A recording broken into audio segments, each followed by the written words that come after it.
So we have a special guest with us today. His name is Brian Mahon.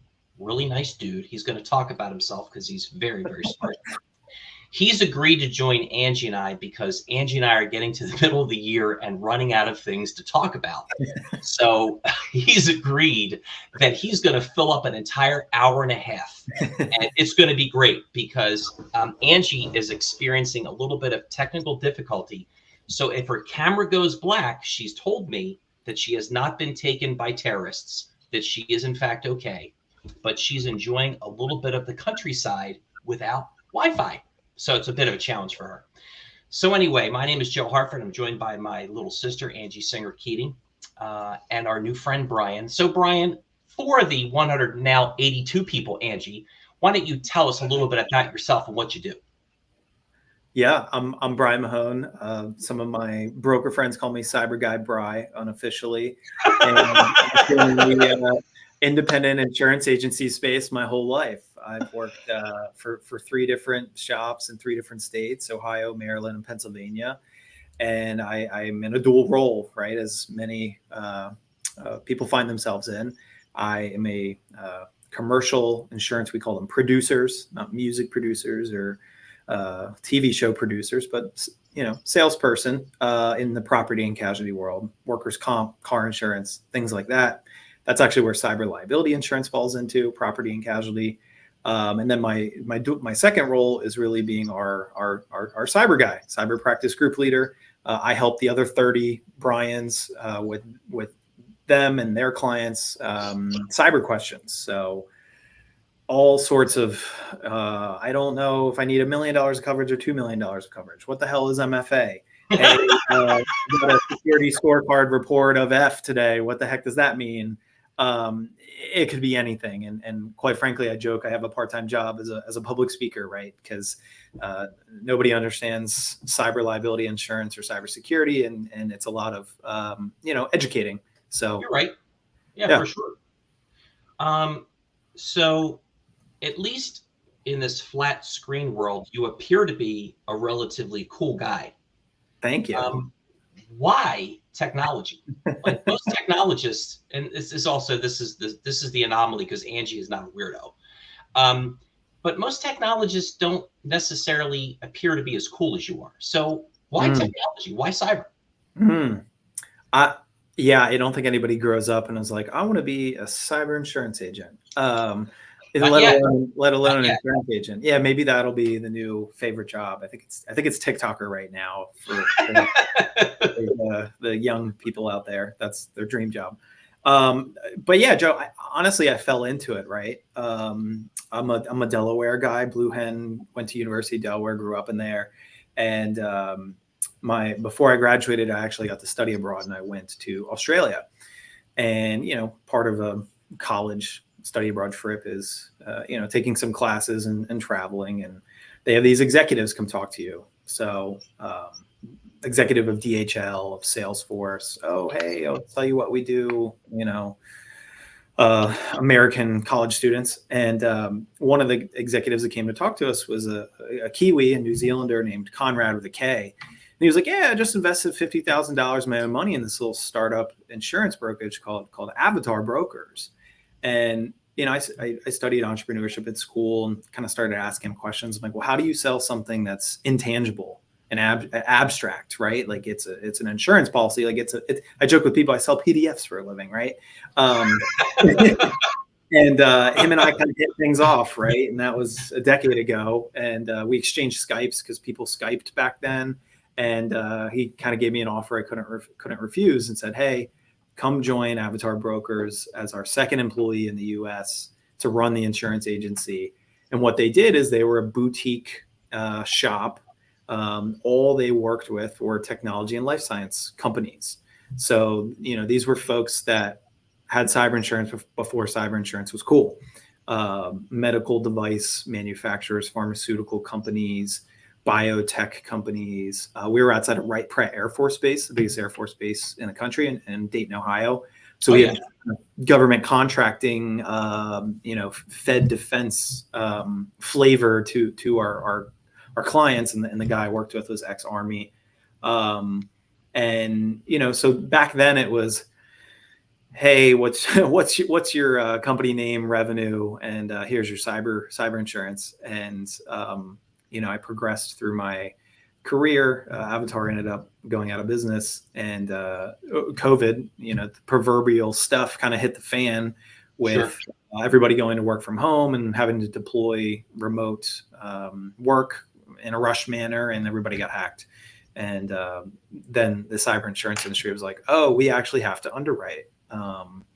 And that was when we started getting a lot of questions. Our corporate headquarters have been here for 100 years in Lancaster, Pennsylvania, not the most innovative place in the world, known for Amish and construction and manufacturing. And all of a sudden, these executives of these firms were asking cyber insurance questions. So I raised my hand. I was like, well, I know that.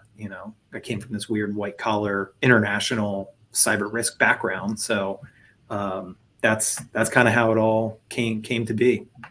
That's pretty cool. So Angie always makes fun of me because I'm the one that comes up with the titles for these things. And I'll tell you that, ChatGPT can't even help me, to tell you the honest to God's truth.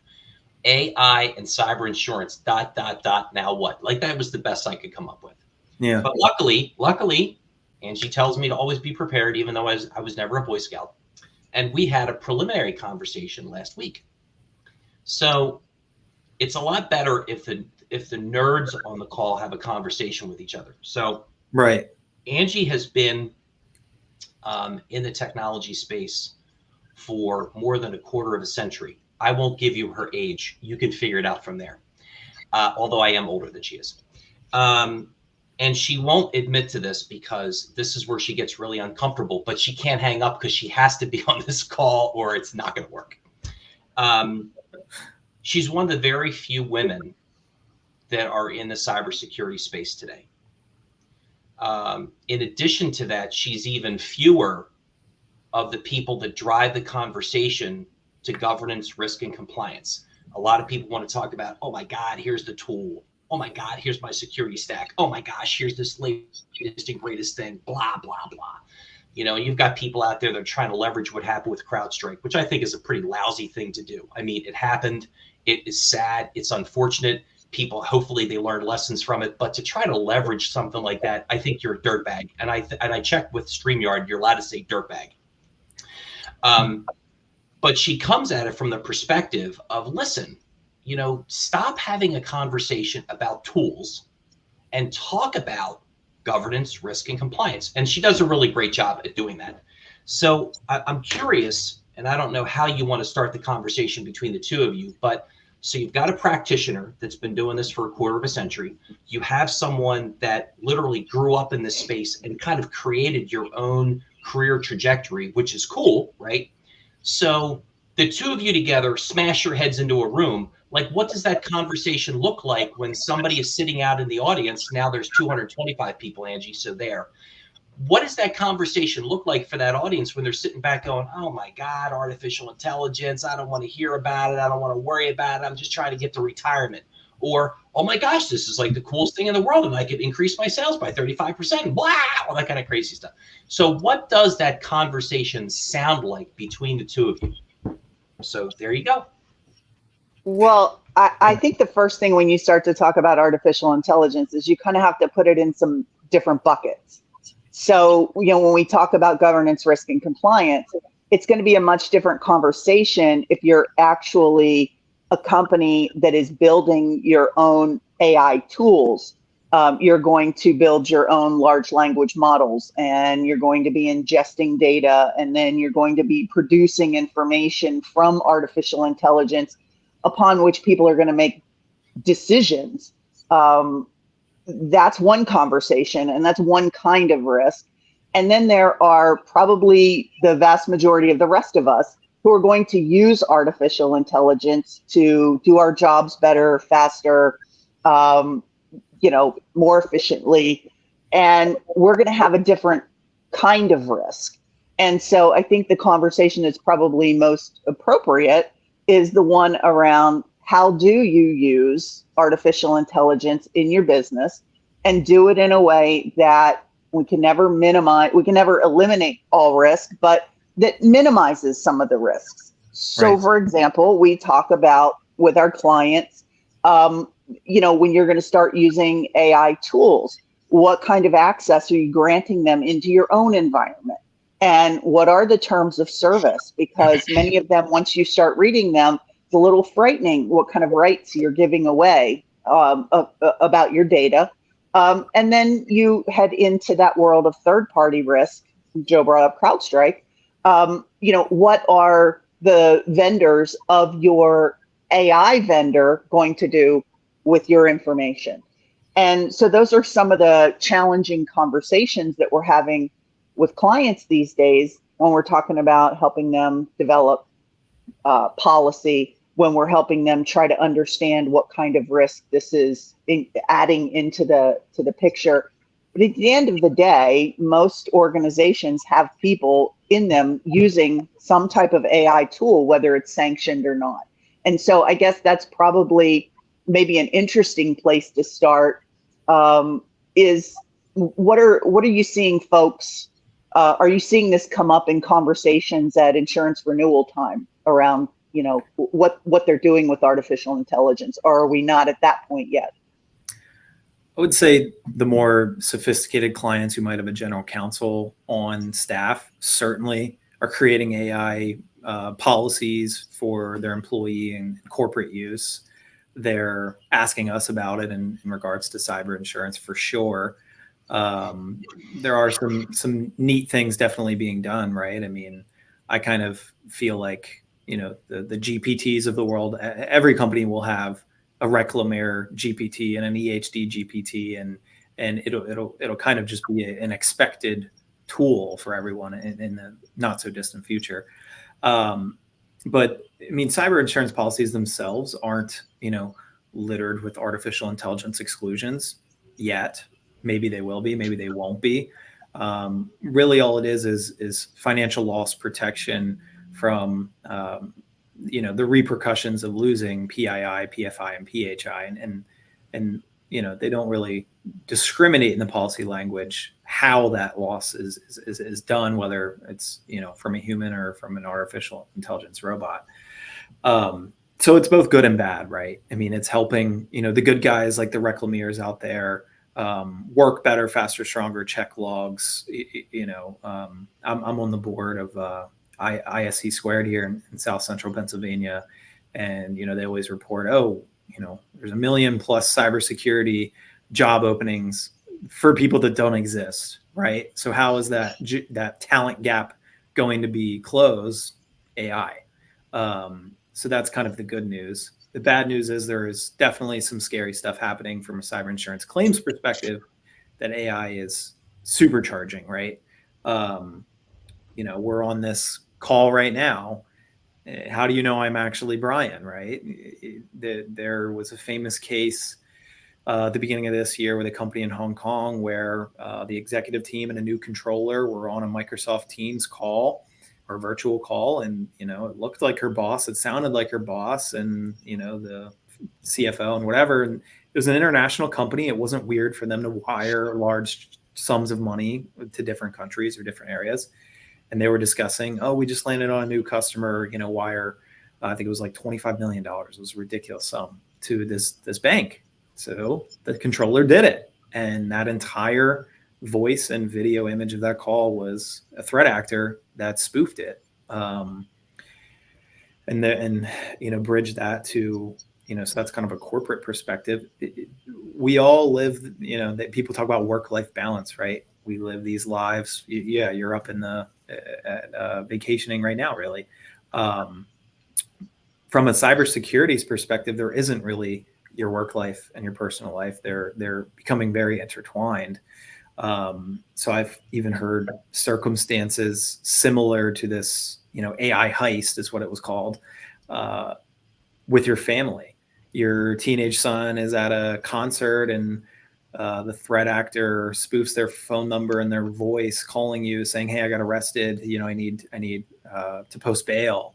And it's not really them, but it sounds just like them, and they know where they are, and they're obviously in a a place where they might not be able to hear their phone ring. Right. So it's interesting. There is such a thing as personal cyber insurance, which is pretty cool. Well, I saw an article, I think it was last night, that Delta is projecting $500 million in loss due to CrowdStrike.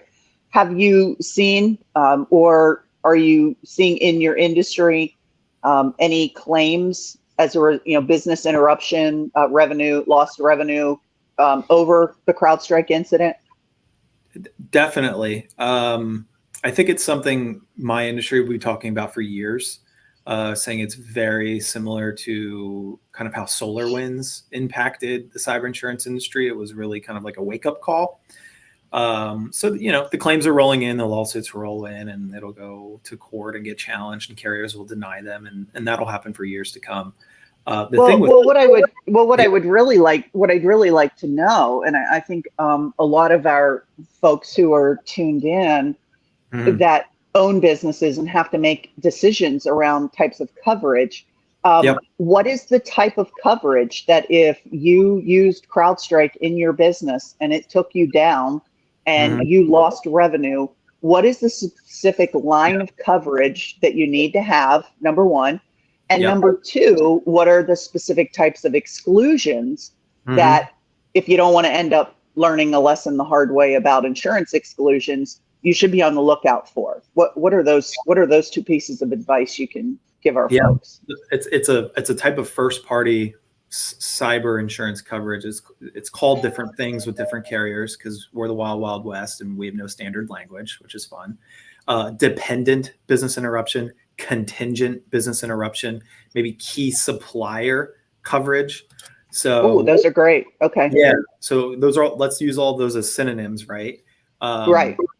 I'm Mr. Insured and I have my policy to protect me, and something happened over here at this dependent third party I rely on. Could have been Amazon Web Services, CrowdStrike, insert whoever. And because of that, I suffered a financial loss because they either got hacked or had some sort of outage or whatever. Right. So that's the insuring agreement that's really being attacked. And I'll mention that, or being hit in a claims scenario. I will mention that is the same one that was important for the car dealerships to have, the CDK, the software data breach they had.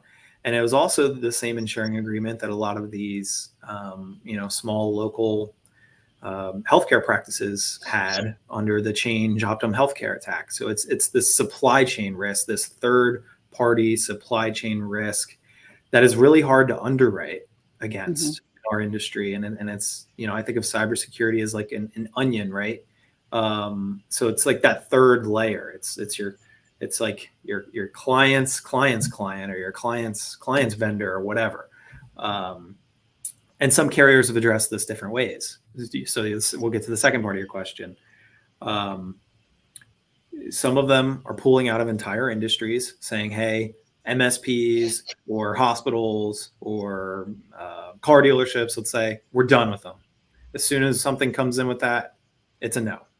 Some of them are saying, hey, we're going to jack your premiums up. We're going to jack your minimum deductibles up, or we're going to sublimit. Brian, I'm sorry to interrupt you, but you said something. I want to make sure that I heard it correctly. So you're saying that right now there are insurance companies out there that are or may be saying, if you look at the vertical of MSP, where they're no longer going to insure them. Oh yeah, I talked to one today for sure. Okay, I don't know that I want to go down a rabbit hole or not. Angie told me to learn how to put things in a parking lot. I don't really know what that means, but okay. So I want to come back to what does that then mean for the industry? So can you continue? But I want to come back to you because you're familiar with that world, right? Okay. And Angie drugged me into this thing kicking and screaming. But that's a big deal, right? Yeah, no, it is. And I think, smaller municipalities have been dealing with it for a long time where, I don't know, there's 20, 30, 40 cyber insurance carriers in the world, but for them, there's only 2 or 3 maybe, depending on, their controls. Okay. And yeah, so you can insert whatever high risk industry you want, manufacturing, MSPs, healthcare, school districts is a big one. Because how do you put cybersecurity on a kindergartner's tablet, right? So yeah, they're either pulling out of certain industries, jacking up premiums, increasing deductibles, or what I think is even more problematic is they're changing the policy language. So you might get $1 million cyber insurance policy, but your contingent business interruption coverage might only be $100,000, and you think you have $1 million of coverage, which is problematic. Or we're seeing a lot of like wrongful collection of data exclusions where everybody uses things like Google Analytics or Facebook's Pixel, right? It's cookie digital marketing tracking technology on companies' websites a lot of the time. And there's been a lot of lawsuits about that, specifically in the healthcare arena, where woman suspects she's pregnant, goes onto the hospital's corporate website, starts looking up, women's care, maternity care, and then starts getting ads from Target and Walmart for, Tux pads and diapers and all sorts of products. And it's like, how did Target know I was pregnant before my doctor knew I was pregnant? Well, because the hospital's website inadvertently shared that data with third parties, aka large retailers. So there's litigation around that, and the insurance carriers are well aware of it and starting to carve back that type of coverage too. Same with biometric data. Like, I think just this week I heard, what was it? I can't remember what company it was, but basically it was some silly app where they were scanning your face and guessing what your name was or something. And maybe about this, and like the state of Texas fined them like $1 billion or something. I don't know if it was like Google or Facebook or what it was. Wow. But yeah, biometric data is a huge exclusion too to worry about. Okay, so you've got that's why it has just been so hard for me to avoid being that troll on Facebook when I see the high school girlfriend from 1983 who's done an AI picture of herself. Yeah. I just want to go, stop feeding the AI.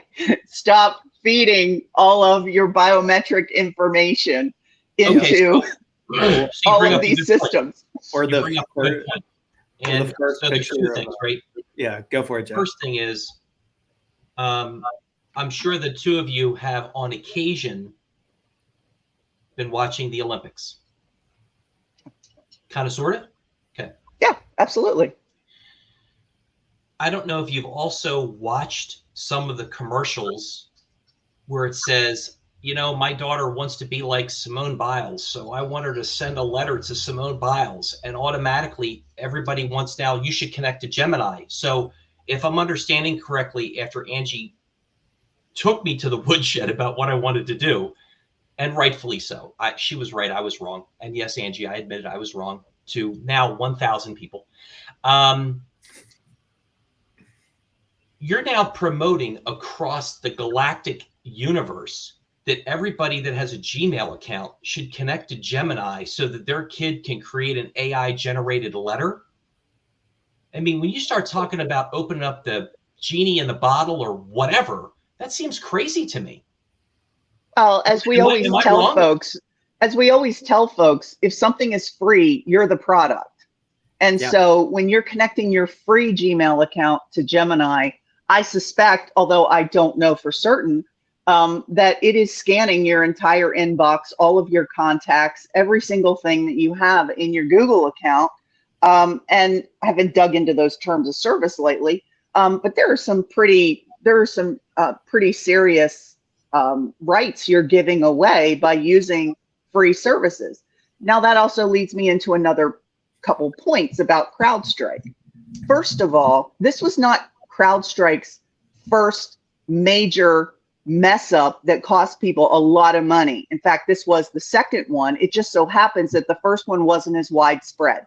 And if I recall correctly, it also included pushing code out that should have been properly tested and was not. That was number one.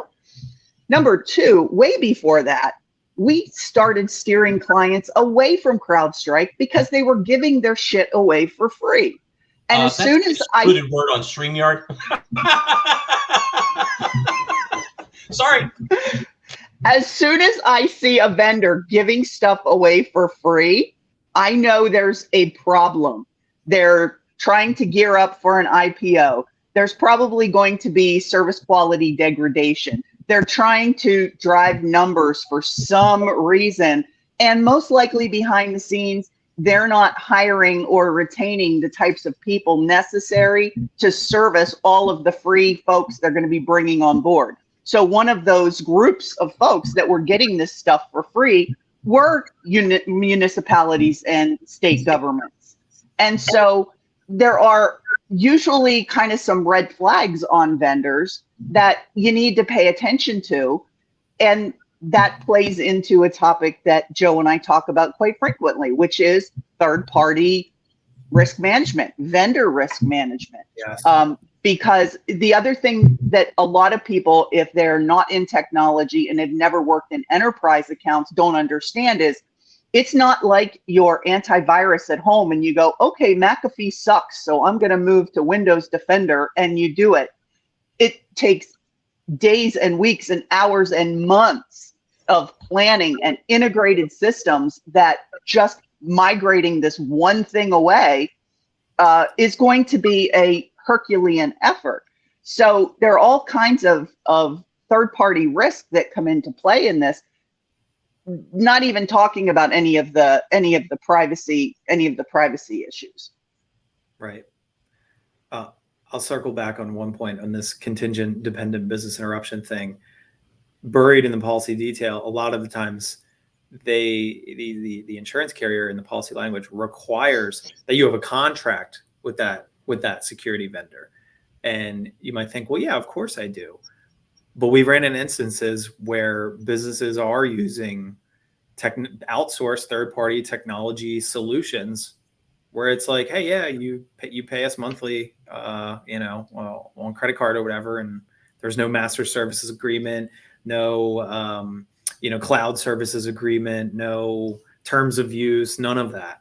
And particularly with the Change Optum Healthcare one was a third-party clearinghouse or payment processing company, and their carrier denied their claim because, well, you didn't have a contract with the vendor. So sorry, you're SOL. Not a definition of a key supplier if there's no contract. So yes, wow. Think about supply chain risk. I mean, people love to buy insurance and think they're covered, but really, your contractual written agreements with your vendors and your customers are one of your first lines of defense. So it sounds to me like one of the great conversations that business owners and business leaders could have is to sit down in a room with the two of you together and have this conversation. Would you agree with that? Because I think the things that you're talking about are very interrelated. They are not separate at all. There is a conversation that I think dovetails very well into GRC and insurance. The thing that freaks me out that I don't understand, because I'm not the smartest person on the call, is, okay, so if you tell me MSPs, manufacturing, whatever vertical it is, Brian, that's not going to be able to get cyber insurance anymore, what are these people going to do, or what should they do? Like if I come to you, okay, and I own XYZ company, I make widgets, and you're like, dude, I can't get you insurance anymore. You're out of it. Okay. Well, what am I supposed to do? Well, yeah, that's a great question. And there's a few things that come to mind. I mean, first of all, a lot of boards are uncomfortable not having cyber insurance, right? So if, you have to have a care and duty for the company and do what's in the best interest of them, and you didn't take cybersecurity seriously, you didn't get cyber insurance, and you have an issue, all of a sudden that cyber liability claim or that risk now becomes a director's and officer's liability claim, which there's also insurance for that. So that's a new phenomenon happening. And yeah, the other one of, what do you do? These policies aren't underwritten really 5 ways. It's what do you do? Okay, you're a widget manufacturer. How much of it do you do, Joe? Are you $1 billion company or $1 million company? Okay. How much data do you have? PHI, PFI, PII. Do you really need that data to do your job? And if so, how much of it do you have? Joe, have you had an incident before or not? Hopefully not. That'd be great. But if you have, it's not the end of the world. Tell us a story of what happened. What'd you learn? What did you invest in afterwards? Why are you a better risk now than you were, pre-incident, let's say? Okay. And that's a key point. And then the last one's your IT controls. Do you have a CISO on staff or a vCISO solution? Do you have all the beautiful acronyms, MDR, EDR, SIEM, PAM, all the widgets? And not only do you have the hardware and the software and the backups and all of that, and we can get into good, better, best, and what our underwriters really looking for, but the process and procedures. When's the last time you evaluated your company's privacy policy? Do you do security awareness training, and how often? And well, and one of the best ways to do that is through SOC too. It is. It really is. And, that audit process is so arduous and so challenging. But, we've done it for the past 3 years. It's had a tremendous impact. It brought down the cost of our cyber liability coverage.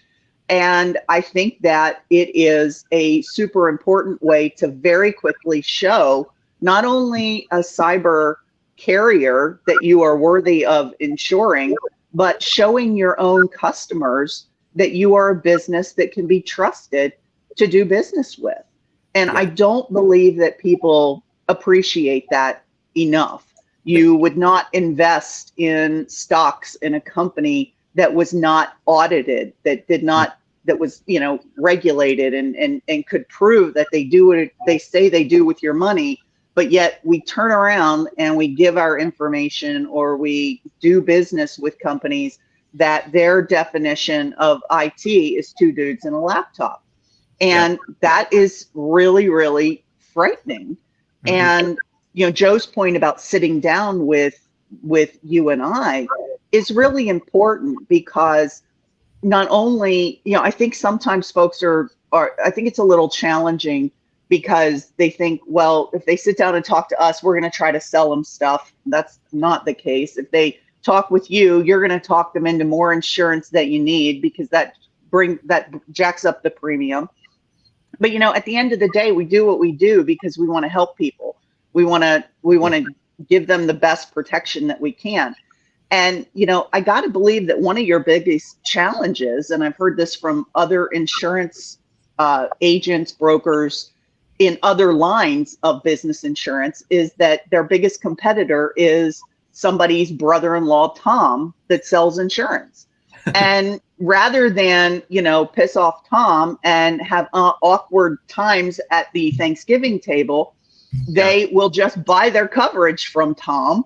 And really, they need to be talking to experts in different lines of insurance, because just like medicine, just like law, Tom can't be an expert in every type of business risk that you have. And so I think, Joe's point about sitting down and talking to folks like us is really, really important. Yes, 100%. And just to circle back for a second there, yes, the SOC 2 Type 2 is certainly a large stamp of approval that cyber underwriters know about and will automatically relinquish discounts and favorability to, for sure, upwards of maybe 15 to 30%. And I have to laugh when there are these other bodies out there that are trying to introduce certifications and other types of stamps of approval. And Joe asked me about one of them specifically, and I'm like, why would we do that? Nobody knows who the hell that is. But everybody knows what a SOC 2 is through the American Institute of Certified Public Accountants. They kind of got 100-year head start on us in terms of credibility, reliability, reputation. It's just kind of a no-brainer that way. Exactly. And it makes sense. Everybody knows, oh, you get your company financials, your balance sheet and your income statement audited every year. And, taking that one step further is your IT systems, not only that you have them, but that they're working properly. Right. And that's the huge part of it. And a lot of folks I talk to don't even know what that is, which I think is a marketing problem, but it's also not really being required by regulators, which is fine.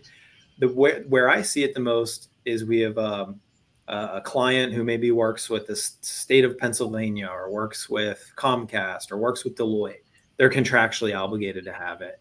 And then other than that, you're a software tech cybersecurity firm.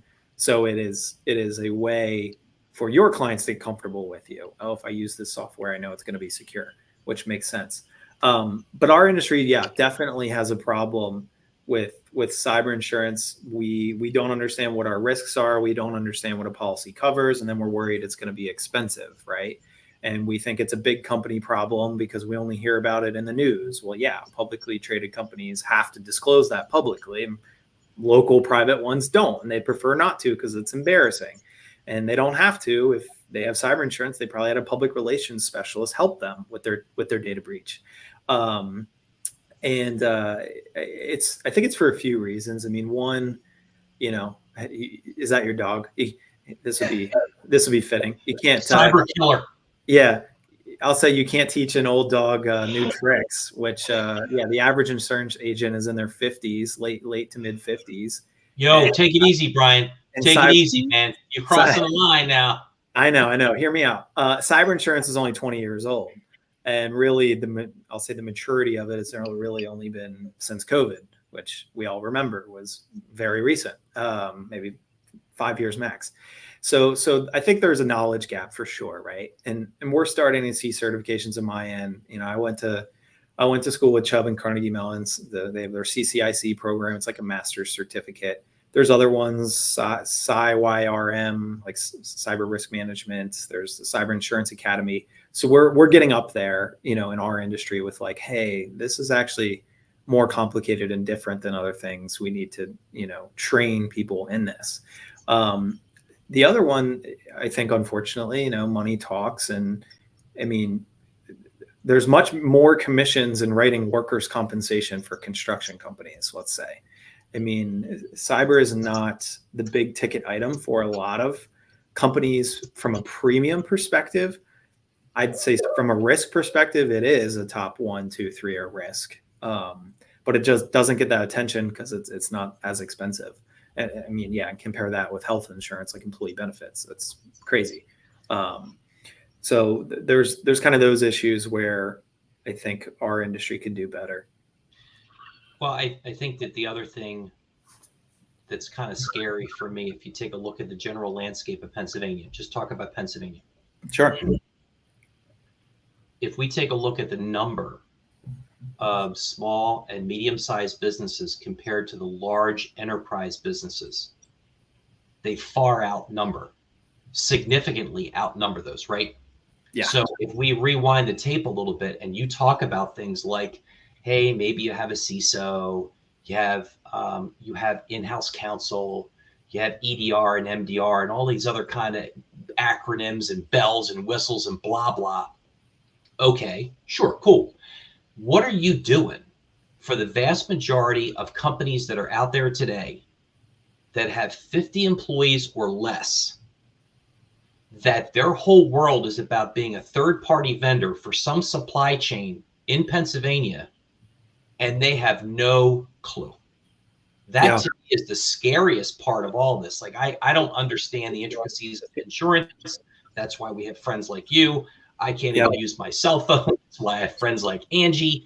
But at the end of the day, as a business person, when I take a look at the landscape that's out there today, that's the part for me that's really scary. And on top of that, this is what I think is interesting.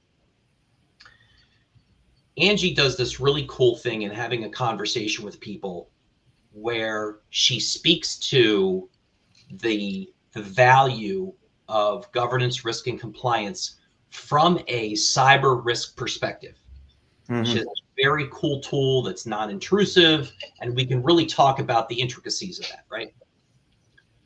So right now today, when you do work as a contractor for the state of Pennsylvania, there is no requirement at all to have any kind of look into, look up, or whatever as it pertains to your cyber posture when you do work for the Commonwealth of Pennsylvania. Zero. And oh, by the way, if you take a look at the RFPs that come out on the commercial side of business, healthcare, financial services, bank, whatever, it's not there either, Brian.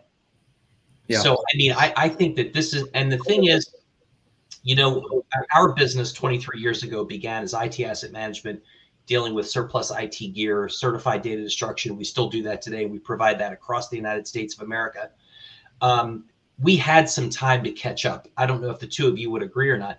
Small and medium-sized businesses don't have time to catch up. Like, you got to get on the shtick now. You need to know what is your current state of cyber hygiene. Because if not, you don't know if you're a risk to the clients that you're working for. You have no idea. And then, sure, I can sit down as a CEO or whatever of a 50-person company with Brian and Angie and talk about this. But at the end of the day, you're talking about hundreds, if not thousands, of businesses that have no visibility into what's up. That, to me, is very scary in the business landscape. Mm-hmm. Yes. Lot to unpack there. These small businesses are certainly at more risk, right? They don't have IT departments. They don't have cybersecurity budget. They don't have the technical know-how of any of this. They're often connected, whether virtually or physically, to the larger businesses that these threat actors want to exploit for, you know, bigger pockets. A lot of times the conversations I'm having, I try to keep it very simple of, hey, Mr. Business Owner, what technology do you use to run your business? Well, they all have a website usually. They all use social media. Maybe they have some sort of software that either is for sales or inventory tracking or patient or customer account management. And, you know, maybe they have QuickBooks or some sort of HR system. Okay.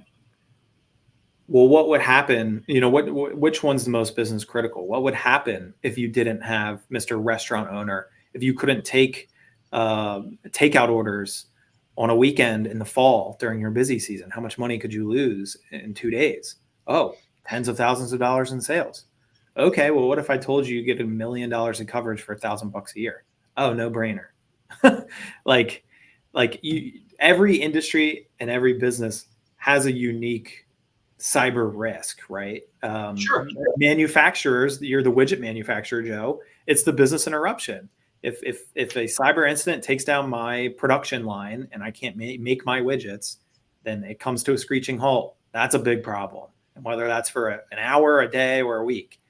And us at EHD, we're an insurance agency. If I can't log into my agency management software, I mean, you buy a car, Joe, like I can't add the car to your policy. Like I can't look in and see if you paid your bill. Like we're a sitting duck. You can't do your job. Yeah. That affects your ability to make money. That affects your ability to stay connected with your customer. And so along those same lines, and I don't know how Angie feels about it. My fear is this. My fear is that because there is such a dependency, large companies have a dependency on that supply chain of 50 employees or less. Yeah. And those organizations do not have a sense of what their cyber posture looks like. Oh, it's too expensive. I don't really want to know. Security, schmurity, whatever. Mm-hmm. And you start talking about what that means at the end of the day for large organizations that now they can't function. Mm-hmm. You know, and to think that, you know, I think that, you know, I tormented Angie for a really long time about this when she decided to go down the road of SOC 2 Type 1 attestation. And I'm like, come on, I don't want to spend this money, blah, blah, blah. And she drugged me along kicking and screaming. And I finally gave in because I always give in to my sister. But you know what? There's a lot of organizations out there that can't do that.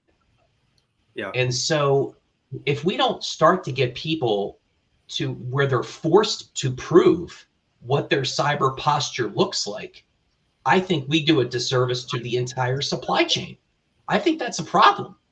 Yeah, but We have to be able to be in a position where, if I can tell you right now, I have an RFP that basically says, hey, listen, you have to prove to me the credentialing of your engineers. You have to prove to me your financial performance as a business for the last 5 years. You have to show me your certificate of insurance and all your lines of insurance. And so I got to do all these things.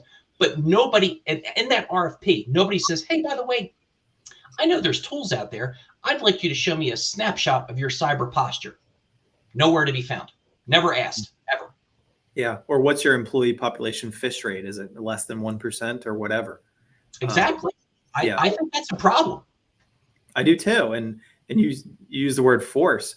Who's going to force them? I mean, we all have to buy car insurance and workers' compensation legally. So that's one avenue. And I think that would have to probably be federal, not state specific, although the limits could change because that's how auto insurance works. Different states have different minimum limits. Or, hey, Mr. Big Fortune 500 company we rely on, you are requiring $1 million of cyber insurance, let's say, in your contract. That's the majority of the time I've seen it. I mean, it's just like you getting a line of credit or buying a piece of real estate and your bank saying, hey, you need to list us as lien holder and get some property insurance if this thing burns down. Well, okay, if you're emailing invoices back and forth, or you're emailing proposals back and forth, or you're doing business in the 21st century, maybe you require cyber insurance. And we've seen it in some industries, and some I don't think we'll ever see it. I mean, yeah, the HVAC contractor working in Pittsburgh that was responsible for Target getting hacked. You think that, many 10, 20, 30 person construction firms in Pennsylvania are doing vendor risk management and cyber security or cyber insurance? No, they're probably not. They're probably not. And it's an expense to them, and I get that. Right. But I think that this is the conversation. This is kind of where I think the conversation evolves to. There is a place for policy and regulation. There is a place where all government is not bad. As an elected official myself, I can tell you, all government is not bad. Well, and I talked to an MSP today that was like, we would love some regulation because, there's 40,000 companies that call themselves MSPs in a country. And, only 400 of them do it the way we do it, where we're not resellers and we're 100% managed services only or whatever. Right. And they were pretty proud of that fact. But there's no CPA, CPCU, there's no stamp or certification or category or body to approve them for what they are, or even to define what they are. I was involved, with NSITSP, the National Society of IT Service Providers, for a while, and they're kind of a lobbying group, but also an education group, and that's one of their missions, to be like, look, like, we want to be looked at on the same level as your banker and your CPA and your attorney and all of that. Well, I would just be happy if IT professionals had to have at least the same level of state licensure as a dog groomer or a salon or the person who does my hair. That would be a really super good big first step. That is not to say, as you hear a lot of IT people say, well, certifications don't prove you know anything. No, but I bet you want to go to a brain surgeon that's board certified next time you need your head cracked open. I bet you want to go to a board certified cardiologist when you need your heart worked on. People's lives and livelihoods depend on the security and operability and resilience of IT systems. It is literally life and death today. And so while not every marketing and advertising company out there is going to have a matter of life and death if something happens with one of their vendors or their IT systems, certainly many others of us are connected or provide services to organizations where it is a literal matter of life and death if IT systems are inaccessible. And unfortunately, like just about everything else in this country, it will take many people dying before finally we get some regulation around something that should have been regulated a very long time ago. Well, I think that there's a way. Unfortunately, I think that you could be right. I don't know that you were but you could be right, and that to me is also a little bit frightening. I think what it comes down to is, Brian, I don't know how you feel about advocacy, but I think it comes down to people that are in your space, as well as folks like Reclamere and others, being able to make the business case to legislators and policymakers that it's not this big, hairy, audacious monster. No. Having a conversation about the business risk and the value that what we're talking about brings to the entire ecosystem, because that's what we're talking about. Look at what happened, what was it, a couple months ago, Angie, with Ascension Health down south. Mm-hmm.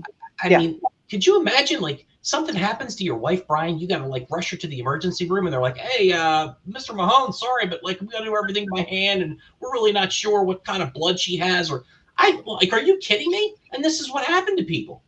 So, and often, Angie's the one that's level-headed, and I become melodramatic about things, but I've seen it enough where you start talking about, you're on a phone call, and I think that I'm talking to Angie Singer Keating, and we're in a call, and it's not really her, and we transact $250,000, we're out of business.